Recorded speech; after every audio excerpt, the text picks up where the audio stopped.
You're a wiener! That Kurt angle is so funny. Wait, what?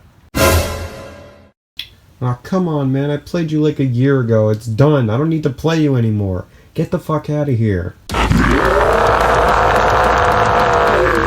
Fine, if you're not going to leave, I guess I can play you one more time. Oh, Drake. It's so nice to see your dumb, pale face again. Almost a year ago, I made a kind of review, kind of humorous video on this game. It's, not that great. I was thinking about redoing most of these older semi-review videos into proper reviews one day, and well, today is that day for Drake. Drake of the 99 Dragons was originally released for the Xbox in 2003, receiving very negative reviews by the public. The game was developed by Idle Effects, whose only other game I know about is Nosferatu the Wrath of Malachi, which was actually pretty fun, and it released the same year. Did Nosferatu eat up too much development time for Drake? Were there two separate teams that worked on both games? Well, those two questions probably won't be answered because the Wikipedia page doesn't give me anything to work with. So how about instead we dive right back into Idle Effects' atom bomb of a franchise and see why it performed so bad. By the way, while I'm writing this, I actually hit 100 subscribers, so that's pretty nice. Thank you guys for subscribing to my videos, or subscribing to me and watching my videos. So review's going to be a little delayed because it took, with the mixture of me procrastinating and also I was sick. But thank you for 100 subs. Anyway, let's go back to the review. Well, this is a good start. This title screen is so empty. I mean, the comic book style artwork in the back looks really good, gotta admit, but there's no music or sound effects. Ninja Breadman had more going on in its title screen. Also, what's with this crosshair in the corner? I just noticed it while looking back at the footage. Why is it there? Those who know my name whisper it in fear. Most people I meet, I only meet once. I am Drake, the assassin. To me, life is all about death. Well, here's our protagonist, ladies and gentlemen. This lanky, pale, no-pupil man they call Drake, playing with two unloaded pistols like they're toys. Man, I wish I could be as cool as him. After that, you're thrown into the tutorial level, learning Drake's basic moves like running, shooting, and jumping. I love it when games try to teach you the controls, but they don't specify what button does which. Press jump to start. No. None of these buttons say jump. I know it's a minor thing, but it's funny. Anyways, Drake controls like complete ass. He runs way too fast, and the camera always has a stroke if you back up into a wall. Jumping feels awkward because you can only move in one direction after you jump. Is Drake a lost relative of Simon Belmont? The gunplay could have been cool with you wielding two pistols and all, but the game has you rely on a barely functional auto-aim system rather than just giving you a crosshair. I think I know why the crosshair was stuck on the title screen now. That poor guy didn't want to be involved in this trash. The auto-aim takes a few seconds to lock onto an enemy, and hitting them is chance because Drake's arms are noodlier than ramen, and they'll flail around all over the place. Even when he dies, his arms are still flopping around. His arms are another being entirely. More commercials. We at Tang Industries are proud manufacturers of the reanimated cyborg, a technological and spiritual wonder. A Tang cyborg is neither man nor machine, and won't make the mistakes of either. Has someone close to you recently departed? Tang Industries pay families to donate the bodies of their departed loved ones. Contact us today. So here we are introduced to the game's main antagonist, Tang. He's the head of Tang Industries, responsible for creating these cyborgs with human souls.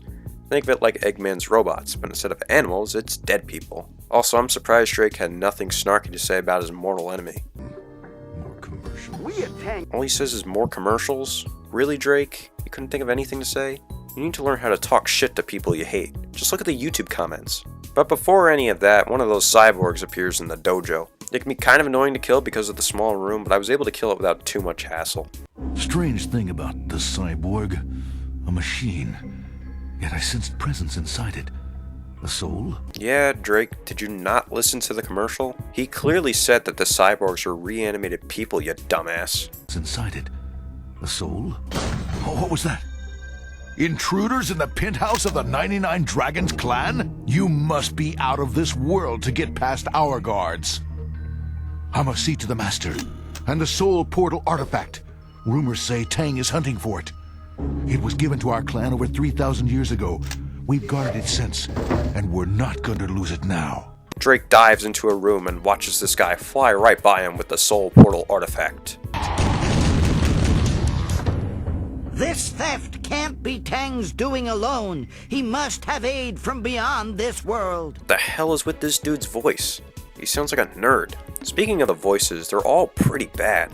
I can forgive the below average voice acting, but why the hell do none of the characters have a Chinese accent? I mean, this game takes place in a futuristic Hong Kong, and everyone sounds like a Geek Squad member.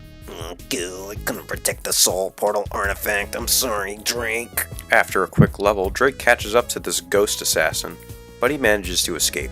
Drake returns to the artifact room and sees himself and his master dead. This can't be. All dead. And the tattoo. Oh, no! Drake's tattoo gets aroused and we're thrown into a flashback about how Drake got his tattoo. I will forge the undying dragon on your chest. It is our legacy. The undying dragon is a sentient creature unto itself that bestows supernatural powers upon its bearer.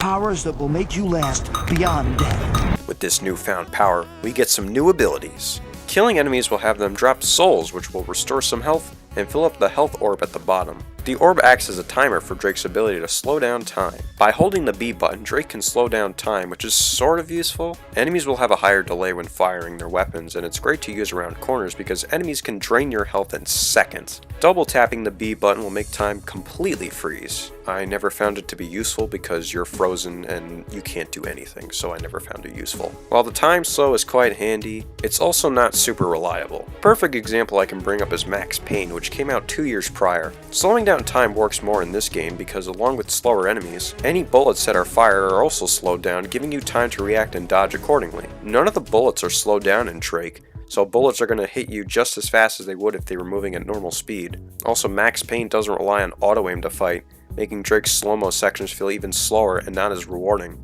Drake can also run on walls, which only works if you do it one specific way. Don't double jump into a wall because it never, ever works. It's not fun to use because it's so damn slow, and even when you do it right, Drake will sometimes just say fuck it and not run across the wall like he's supposed to. Fucking idiot. The strength of the stolen souls is changing me. Have I become invincible? Nothing can stop me now. Wow, nice one, Drake. You killed yourself. No, really, he's actually dead. Die. He appears in the Serene Garden, aka Limbo, surrounded by these 4 statues. Fool! Obviously the undying dragon does not protect him from his stupidity. More of this and he'll go from undead to just plain dead. Wow, even these guys think Drake is stupid. I like them already. They pretty much tell Drake that the ghost assassin is going to drop off the artifact to a courier. The statues are able to provide Drake with a new body, thankfully, so not all hope is lost. Well, wait a minute. If they can just do that, why can't they just form a new body in front of the courier, or I can just shoot him in the face and take the artifact back? Also, why doesn't this ghost assassin just drop the artifact off to Tang himself? I mean, he's able to fly through and go through solid objects, so it'd be much quicker to do it himself rather than give it to this clown. I'm thinking too deep into this, or am I? Well, this level has you chase the courier down following his blood trail that he smears onto doors. It's gross. Oh no, not this part. So they want you to jump down here, but the problem is you take fall damage. A lot of fall damage. Meaning if you're below 85 health, you're dead. If you live, you'll probably get hit by a car and die. Oh yeah, dying sucks too. Rather than just dying then restarting at the start of the level, you load back into the Serene Garden where the statues scold you. Do not fail this time. Then you wait in another load screen, and then you finally get to try again. This happens every single time you die, and it'll get annoying real fast. Knowing how jank and broken this game is, you're gonna die very often. Anyways, I chased the guy all the way back to where we started. Alright. You can run. Damn, he's still on me! Hey, open up! This guy has a dumb nerdy voice too? What the hell? I chase him down through the fireworks factory running up these slow ass pallets. At the end it explodes. and Drake dies. Again. Die. Our hero, everybody. The statues make fun of Drake again and tell him that the next place to head off to is the House of the Dreaming Cloud, where at the end you fight this guy who moves around a whole lot and has a hard time landing a clean shot. Sick moves though.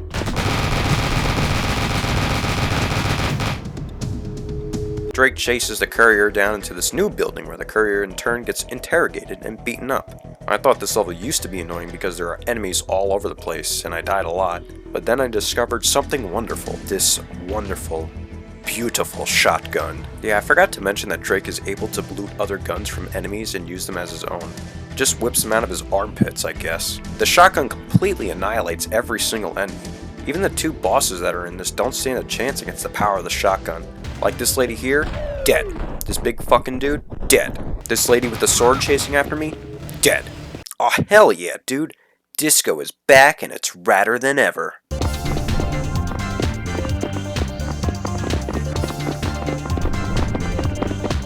Drake finally meets up with the courier again, and hey, his mouth is actually moving this time. The courier doesn't have the artifact and gave it to a guy named Pac. Pac was the breakdancing guy in the last level, apparently. This game loves to name drop plot important characters without introducing them first. They even talk about them in the load screens like I'm supposed to know who they are. I don't know who these guys are, you need to introduce them first. Like, the characters in the game know them, but I don't. Tell me who they are, you pupilless freak. How many can there be? Why won't you just die? The next two levels have you fight this biker gang, which ends with a boss fight with this huge bastard with a flail. He was pretty easy because his foot kept getting stuck in the ceiling. It took a while to take him down though. The next level we return back to this area where it's completely destroyed. I was here like half an hour ago, what the heck happened? You fight Pac again at the end of this level. Well, actually you shoot these bombs on the side which will eventually collapse the ceiling, killing him and Drake. Die. Of course you would fucking die again. Drake, why do you suck? This guy here called Serpent Eye steals the artifact away and is going to bring it to some fishing dock where they're going to perform some kind of ritual. I get there and... why the hell are they beating up this whale? What did that whale ever do to you? Hey look, cyborgs, remember them?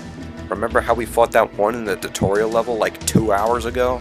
Well, they're back halfway through the game. Yeah, oddly enough, the cyborgs are barely in this game, which is weird because they're plastered all over the loading screens, the main menu, and even the frickin' box art. But they only appear in like 4 of the 25 levels. Anyways, at the end of this level, we see... Die. Yeah, of course that happens. Of course. Why were you even turned around there? Why was your back facing her? You were walking straight towards the door while it opened. Did you just turn around for no reason? Why? Was there something there? This lady is apparently Tang's right-hand woman, but if you think she's going to have any kind of development, well, you can just throw those thoughts in the garbage and burn it. The statues mention that the body of Drake's master is being taken away at the 99 Dragons penthouse. So instead of making a new body for Drake, they instead just put him back into his old body. Why? They say that there's no time, but it didn't seem to take that long when they did it previously. Also, this old body is full of baseball-sized wounds. I wonder how that would feel if you stuck your finger into it. Oh god, this level sucks ass. You need to ride up and down these slow-ass elevators, and it's so damn boring. You can't even jump down to skip a majority of it because, as we established earlier, you take fall damage, and it's a lot of fall damage. This level also introduces these fucking assholes they call Undertakers. The Undertaker. They have these guns that deal a crap ton of damage. They're worse at the end of the stage because they're around corners and darker spots, and they will kill you if you have less than 30 health. And every single time I died, I had to sit through the damn statue scolding me, and it was so fucking annoying, and it happened over and over again, and I had to sit through the load screens for like a minute. It sucked. At least I finally got to the end after dying like 5 times. Drake latches under the van that holds his master as it travels to the morgue. Nothing to say about this level except for these stupid vans you have to ride. Drake kills whoever that was, and sees his master now inside of a giant robot. And now it's time for a thrilling boss fight.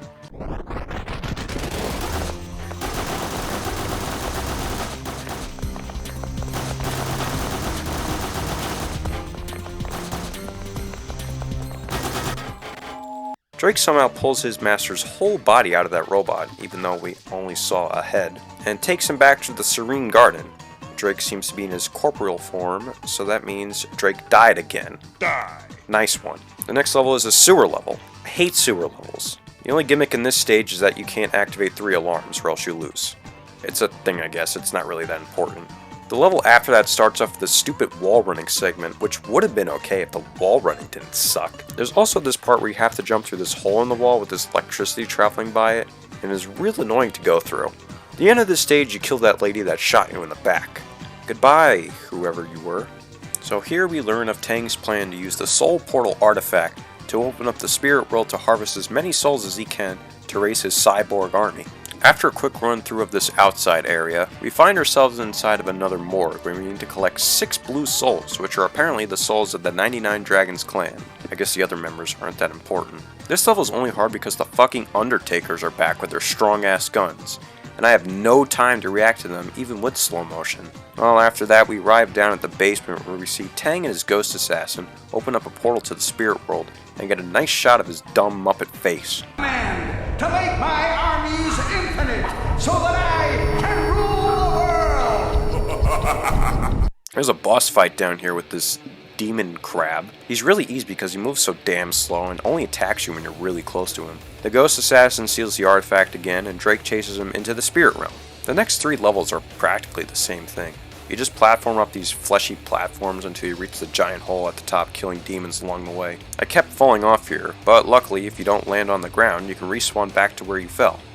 So that's nice, I guess. Also, the 3rd level ends with the boss fight with the ghost assassin. It's actually pretty easy. All you have to do is stand behind these pillars and just shoot him. Wait until he attacks you with his spikes and just pop out. It's not too hard. The second to last level has you fly around with the Soul Portal artifact collecting souls, and the only notable thing about this level is that the frame rate took a fat dump through most of it. Oh man, I'm not feeling so good. After that, it's time for the final boss, the Spirit Lord Supreme. You dare to enter uninvited! Who are you? I'm Drake, the Undying Dragon. The Chosen One! Destroy the Envoy before the Undying Dragon is unleashed! I said, I am the dragon. The objective is to break open this bone wall in the back of the room to expose his weakness and then attack him. Think of it like Seath the Scaleless from Dark Souls. But unlike Seath, this guy wrecks your shit in about 5 seconds, making it almost impossible to fight him. I didn't rage during this fight because when I first fought him like 7 years ago, I found this really weird glitch. The Spirit Lord works on Pikmin enemy physics, meaning that if he's not on the screen, he doesn't exist. So if you keep him off camera, he won't attack you. And since this game relies on auto-aim to fight, I was able to glitch Drake's arms out to aim at the boss. After that, I mashed the trigger buttons until he died. I don't care that I exploited this boss. This game fucked me over with a bunch of shit already. I'm sick of it. Drake returns back to the Serene Garden with the artifact. And, judging by this, he died again. Die! He's able to bring his master back to life with it. His master tells him that he's proven himself and he's not a complete moron. And they hint at a sequel that's never going to happen. I guess this is the end? Hardly. It has just begun. Then after that, we get credits set to some nice music. It's finally over. Don't expect to get anything after you beat the game. All you do is get sent right back to the title screen. Thanks for that. You know, after playing through this game again, I can see it had potential. The ideas they do present in this game are cool on their own, but their execution in this game feels rushed and unpolished. The story especially. There are so many characters in the game, yet I don't know much about any of them. Drake is a complete moron and he's not fun to watch. They give him scenes to show that he's badass, but he comes off as silly. He doesn't show remorse for anything he does or anyone he kills. He only cares about his master. He doesn't even show sympathy for the other members of the 99 Dragons clan that were killed at the beginning of the game. Tang had a neat idea, but it felt a bit too generic at the end when he just flat out states that he wants to rule the world. The statues were just annoying pricks, and through most of the game they just spouted exposition. The overall presentation was very poor. They tried going for a cel-shaded comic book style, but it comes off looking very flat and uninteresting. The cutscenes are the worst offenders, with characters sometimes not even moving their mouths to speak. If you look at a game like Conker's Bad Fur Day, which came out 2 years prior on a much weaker system, the cutscenes in that game look pretty good for the time. All of the characters have their own expressions, voices, and their mouths are synced up properly, which leads me into remembering who they were, even if they got very little screen time. Tom? You sweat! Don't ever do that again! Now f*** up! I get no emotional response from anything that happens during the story of Drake and the 99 Dragons. Most of the levels range from mediocre to downright awful. The only thing I liked in any of the levels was the small disco floor with that funky music. You know, the sad part about all of this is that the developers wanted this game to launch a multimedia franchise, spawning sequels, a cartoon, and comic books. But the failure of this game shelved any ideas for any of this crap to come into reality. The game was ported over to PC a year later. This version was even released on Steam a few years ago. It's pretty much the same game, except that the auto aim is gone in favor for a more traditional mouse aim, and the loading screens are much faster, making dying not feel as aggravating. Overall though, the game had potential, but was severely set back due to a number of issues.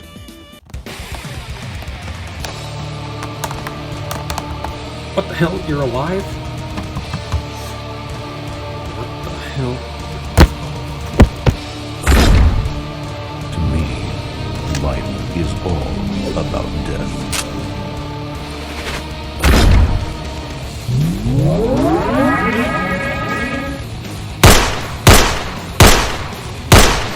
Oh shit! Take cover! What do we do? What do we do?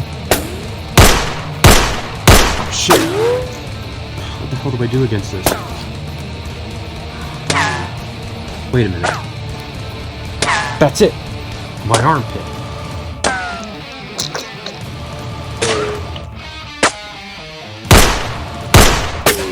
Damn it. Only one shot. Gotta make it count. Jesus. Time to take the shot.